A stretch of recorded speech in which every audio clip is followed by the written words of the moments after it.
بناء على رغباتكم طلبنا اوردر طيران سريع يجيلنا عشان نجيب فيه حاجة العيد، والحاجة كلها اجمل من بعض. اول حاجة جيب تشكيلة كبيرة من الساعات، بصوا اشكال جميلة ازاي.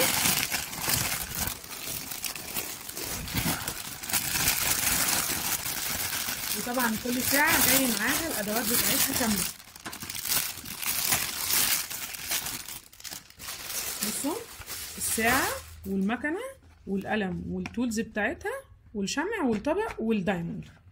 تاني حاجة بقى طلبتوها مننا وهي المجسمات. جبنا بقى اشكال جميلة جدا، والمجسمات الكبيرة دي زي كيتي دي عبارة عن حصالة وجاي معاها اللزق والدايموند والايه والادوات بتاعتها، جاي منها مجموعة اشكال كتيرة جدا. بصوا في هنا اشكال وافكار حاجات جامدة جدا. وفي بقى المجسمات الصغيرة ديت برضو جاية معاها بالدايموند والطول وحصالة صغننة بدل ما هي حصالة كبيرة. بصوا عسولة ازاي، واشكال كتيرة برضو جاية مع المجموعة. لسه المفاجآت ما خلصتش، وكل الحاجات دي هتلاقوها على موقع بشرى والرسم بالمقاس.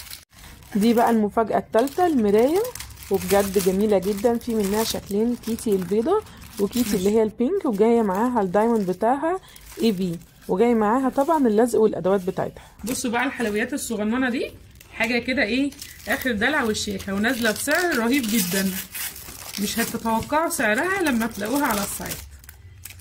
برواز صغير ومعاه الدايموند ومعاه القلم والشمعة، وهو برواز صغنطط خالص واشكال فظيعة جدا. اللي بعده طيب ايه البرواز الاكبر اللي هو بتاع البنوتات اللي هم اكتر من 6 سنين او 7 سنين. اشكال كلها رهيبه زي ما انتم شايفين كده. الحاجات دي هتنزل خلال يومين بالظبط على موقع بشرى والرسم بالماس. شايفين اشكال رهيبه ازاي.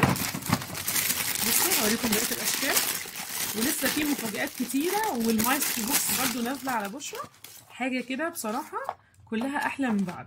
كل الحاجات دي زي ما قلت لكم هتبقى على موقع بشرى والرسم بالماس. وما تنسوش ان في بوكس العيله هيتعمل وهينزل على السايت، هتبقى حاجه فظيعه جدا للاسره كلها وللاطفال.